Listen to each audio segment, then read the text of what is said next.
Hey everybody! Okay, so this is part 2.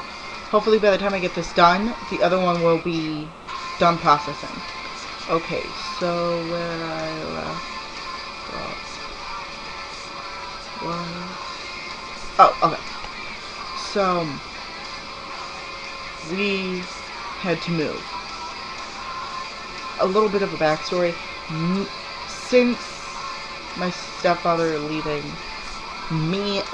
that kind of broke mine and his relationship up, and I didn't really look at him the same, and we've had this rift ever since, and it gets bad at times.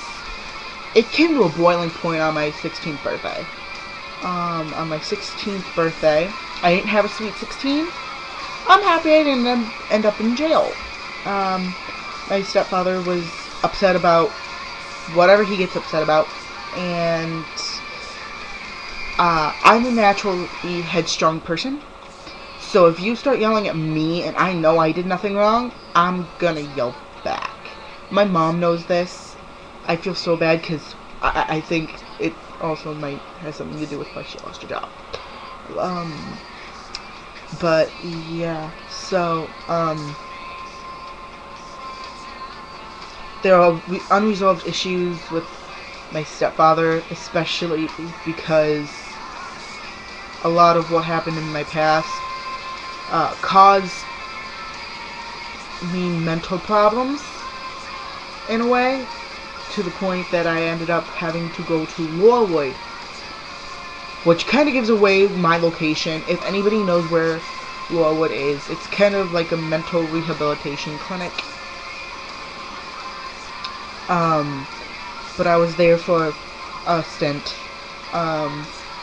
When my baby brother was born. And that's also why my stepfather came back. We found out that my mom was pregnant with my baby brother. And so, all this goes on. They were considering a divorce back then. Did not help anything.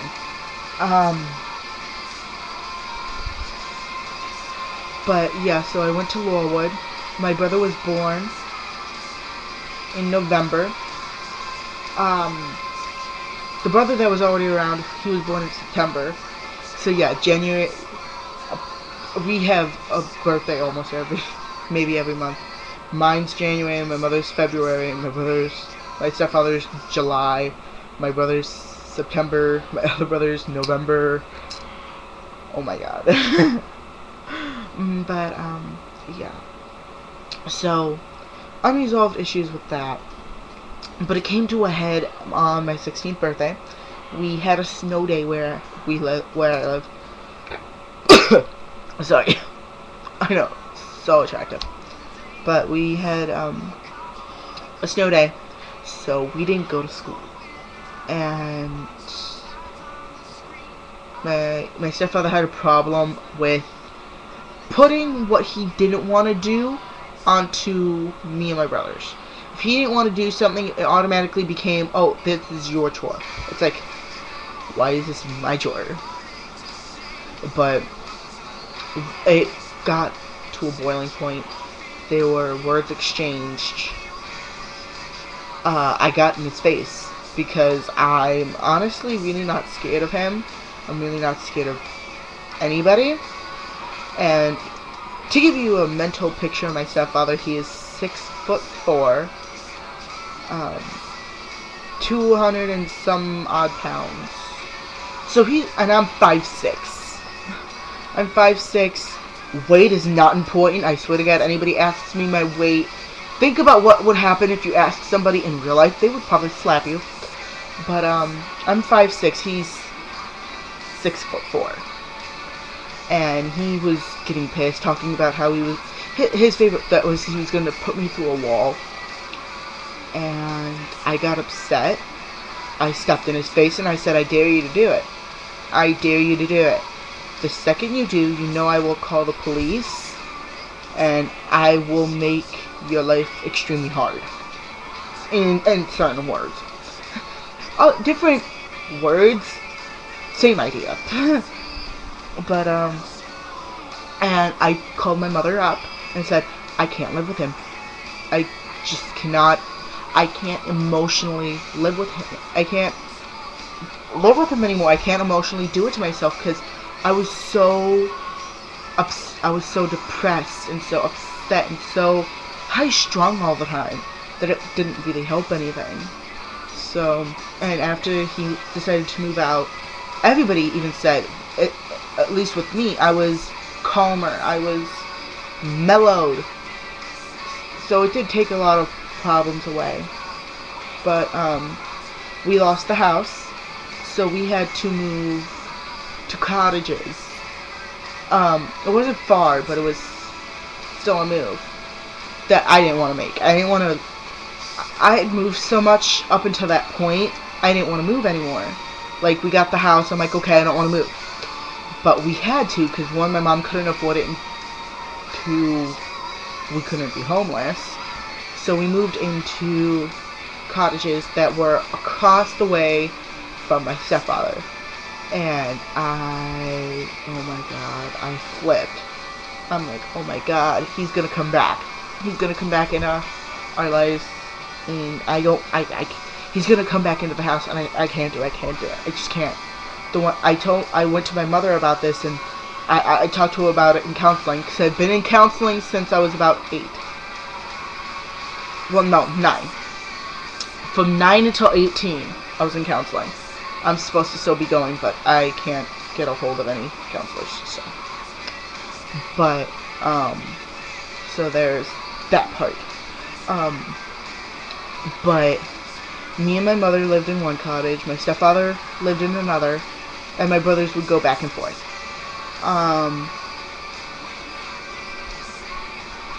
At a certain point, my mother decided to move back in with my stepfather. I looked at her and I said, okay, what am I supposed to do? I'm not living with him. I can't emotionally do it, Mom. And that's the thing with my mother. If I come out and say it, like, I'm not one to really open up about my feelings, but if I tell somebody I can't emotionally do something, that's big. That's like big red flags. So my mom decided to get me roommates. I don't know if she'll care about me saying her name, but her name is Nicole. And I lived with her my senior year, and that was pretty fun, actually. I learned a lot of stuff within that year. I was also diagnosed with polycystic ovarian syndrome. Well, what they call it, polycystic ovarian disease. If you look at my other videos, you'll see a 2-part video thing about that. But I was diagnosed with it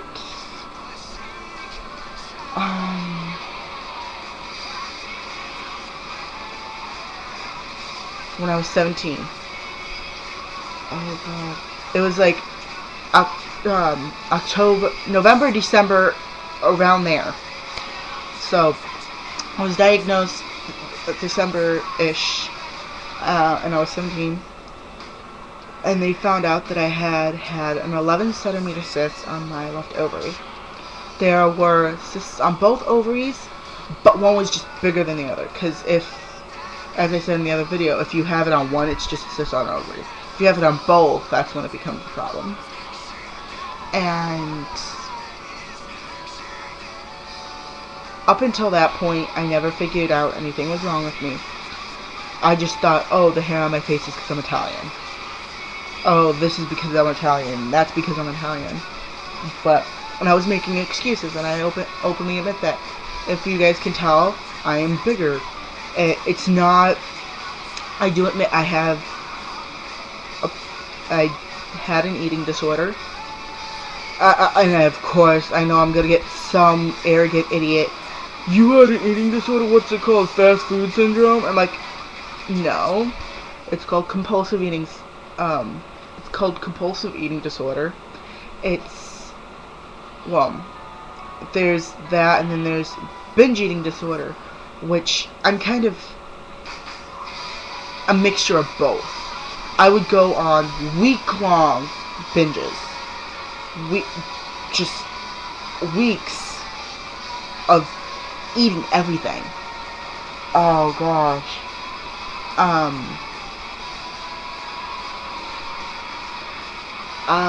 The one binge I remember the most, and this is because I'm being completely honest, I don't think I should have to hide anything, especially if somebody's watching this who has had the same problems. I was also dealing with past sexual abuse that I had suppressed for many, many years. I'm not going in depth about that, but I was sexually abused as a kid. The one binge I remember the most was I went through a case of pop. If you guys know the packages of Oscar Mayer bologna, I went through 2 of those, a loaf of bread, 2 bags of chips, some Chef Boyardee ravioli and beefaroni, some sherbet, a whole crap load of what else? Pepsi. I'm not trying to glorify this in any way. It is a huge problem. I had to deal with it, and yes, it's unhealthy, but I've kind of gone to the other spectrum of it. If I get upset, I won't eat. I'll refuse to eat because I know myself well enough to know if I'm emotional and I start eating, I won't stop. Because I used to eat for every emotion I had. If I was happy, I got food. If I was sad, I got food. If I was depressed, I got food. If I was lonely, I got food. Because that was the only thing that was really, constant, rock solid there. That I always knew was there. And it was also a coping mechanism, because I never really learned how to cope, which, still learning to. But,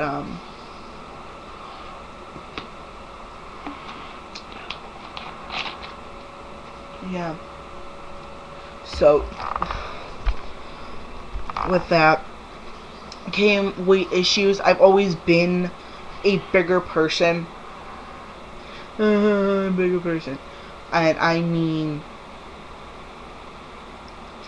I've always been a chunkier girl.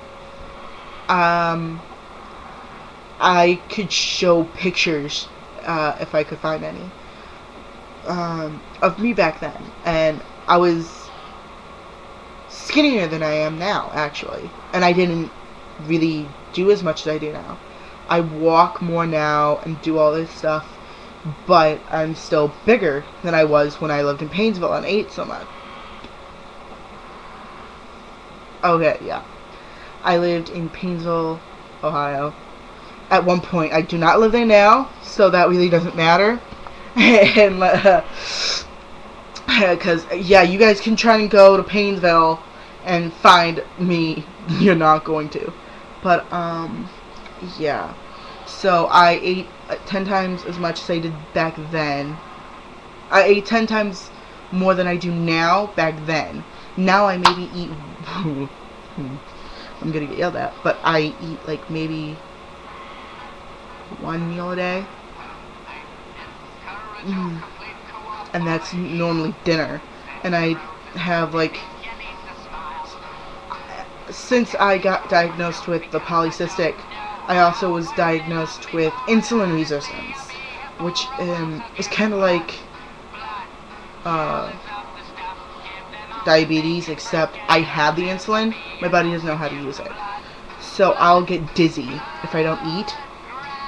And I'm not talking just, I mean full-on face plant dizzy. Like, I can't move. If I move, I run the risk of falling. And it's not because I'm fat or anything. It's that I'm so off balance that I feel like I'm gonna fall. So that is that. I had the surgery in April of last year. It's been almost a year, and so far everything is going okay. Just recently I figured out that I want to change stuff about myself, so I'm gonna start doing that. So this video is running very long, so that's basically all you need to know about me. If there's anything you want to know, you can ask questions down below in the comments and I'll answer them as best as I possibly can. I hope you guys like. I hope this helped some people who have probably been through the same thing. As I said, I'm here to talk. If anybody wants to talk, just inbox me or whatever. And I'm a really good listener if anybody ever needs to like vent or anything. So that's that. Oh, and I also came out when I was in 8th grade as being bisexual. Now I don't really I don't like labels. I think they're for soup cans and, you know, things you buy. But if I had to label myself, I would consider by textbook definition, I would be a pansexual, because if I like somebody, I like somebody. Regardless if it's a boy, girl wanting to be a boy wanting to be a girl, or a person with both. If I like them, I like them. It doesn't really matter. But back then, I was very sheltered as a child. I didn't know why it was different. Boys felt different. But yeah. So, hope you guys like. Peace. Well, peace. Love. Huggles. Smexiness. Bye, guys.